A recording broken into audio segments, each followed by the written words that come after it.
Hello, friends. This is Dave Hurwitz, executive editor at ClassicsToday.com, here with the 5 greatest Verdi baritones. Now, I know we're talking about Italian opera, and that usually means sopranos and tenors, right? But Verdi was noteworthy and particularly distinguished in his handling of the baritone voice, and some of his greatest roles were written for baritones, even though the tenor sort of usually gets like top billing. It's the baritones who are like vastly more interesting because baritones get to think. Tenors are sort of stupid and heroic, and they run around screaming high C's and things like that. But the baritones are thoughtful and tormented and interesting characters. And Verdi knew that. He was interested in the baritones as characters. He wrote the greatest of all baritone roles. Really, actually, I think it probably is. Rigoletto. An amazing, amazing opera, not the least because the baritone is the title character, not the soprano or the tenor. That's also true, by the way, in Macbeth. Verdi was fascinated by the ability to write operas and characters who were fully fleshed out and more probing than was the norm of the day in a lot of Italian opera, or any other kind of opera for that matter. Opera is not a medium in which characters are prone to introspection, unless, of course, it's Wagner, in which case they introspect to death. But no, Verdi's introspective baritones and not so introspective baritones are just marvelous, absolutely marvelous. And even in operas where they don't get the top billing, they're often the most interesting character, or one of the more interesting characters. Giorgio Germont is a fascinating character. Posa in Don Carlo is an amazing character. I mean, they're really, really wonderful roles. And so, of course, because the roles are there, the singers have come. You know, if you build it, they will come. And come they did. Here are, excuse me, here are the top 5. First, Ettore Bastianini. Bastianini didn't record all that many complete operas. He died in 1967, having retired after several years of illness in 1965. He had cancer and he wasn't very old, and he was a wonderful, wonderful singer, and perhaps best known, or one of the things he was best known for, was this recording of La Forza del Destino with Renata Tebaldi and Mario Del Monaco and Giulietta Simeonato and Cesare Siepi. I mean, wow, what a cast. An absolutely fabulous cast. It's on Decca. Bastianini had a splendid voice, but when he became ill, he didn't tell anybody about it. He didn't want anyone to know, and then slowly his voice declined, and then he died. It was very sad. But a great, great Verdi baritone. So he definitely belongs on the list. Next, Cornell MacNeil. Now, I saw Cornell MacNeil do Rigoletto at the Met a few passel of times. That was sort of one of his outstanding roles. He was a very thoughtful singer. Like I said, baritones have to be kind of smart. You know, they can't just, it's not the vocal dazzling thrill things, high notes specifically, that are going to attract people. So they have to get you through the way they characterize. And MacNeil was wonderful at that.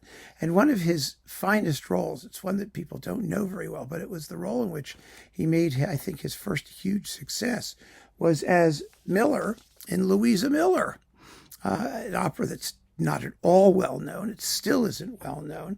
This is a beautiful recording with Anna Moffo, Carlo Bergonzi, and MacNeil, Shirley Verrett, Giorgio Tozzi, Ezio Flagello. I mean, it's a wonderful cast. Fausto Clave is the conductor on RCA. And this is where Cornell MacNeil made it, you know, his initial splash. But it was his Rigoletto that he really sort of, you know, nailed his credentials to the wall.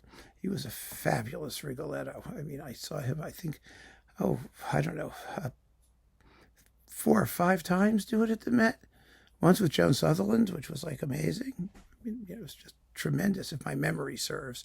I saw Joan Sutherland as Gilda. I'm pretty sure Cornell MacNeil was Rigoletto. But I saw a bunch of them, so they're all like jumbled up in my brain. After Cornell MacNeil, Sherrill Milnes. Sherrill Milnes was arguably the great Verdi baritone of the second half of the 20th century. He did a lot of Verdi. All the major roles, really, all the biggies.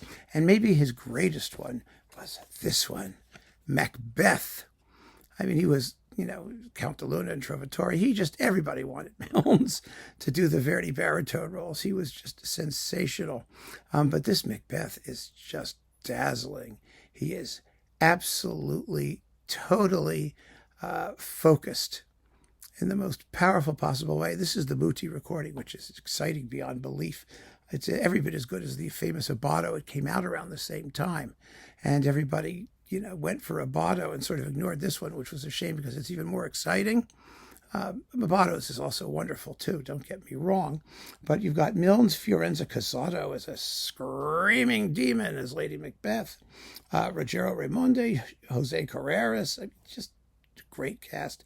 And Muti is absolutely viciously rhythmic and exciting.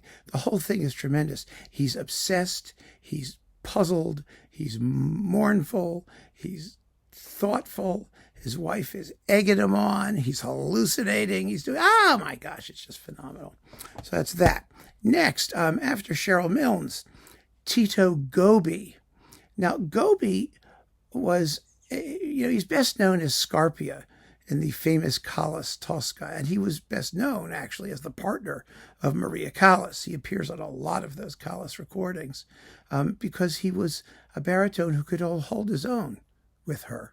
He admired her tremendously. They were very good friends, and they collaborated fabulously together. And listening to that partnership, it's a great operatic partnership. We don't really think about that very much or talk about that when we deal with, singers. It's always the singer.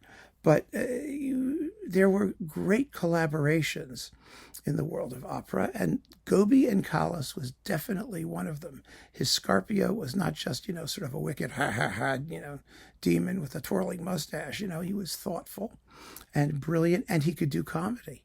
His great role, possibly, or after Tosca, after Scarpia, was Falstaff in the famous Carillon Falstaff with Elizabeth Schwarzkopf and Rolando Panerai and Luigi Alva and all these other famous people.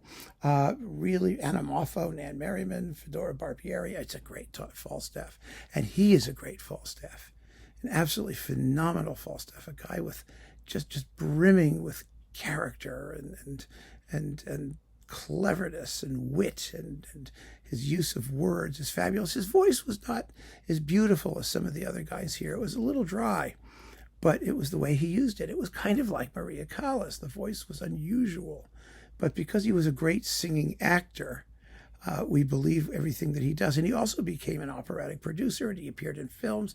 He was a very, very talented guy with an absolutely splendid voice. He's one of the great singers all around of his era. And so in Verdi, you might not think of him as like the Verdi guy, but he was so gifted, and his performances are so vivid that, they have to be acknowledged as such. And last but not least, certainly not least, Leonard Warren. Now, Leonard Warren died on stage. He was only, I think, 49 or so.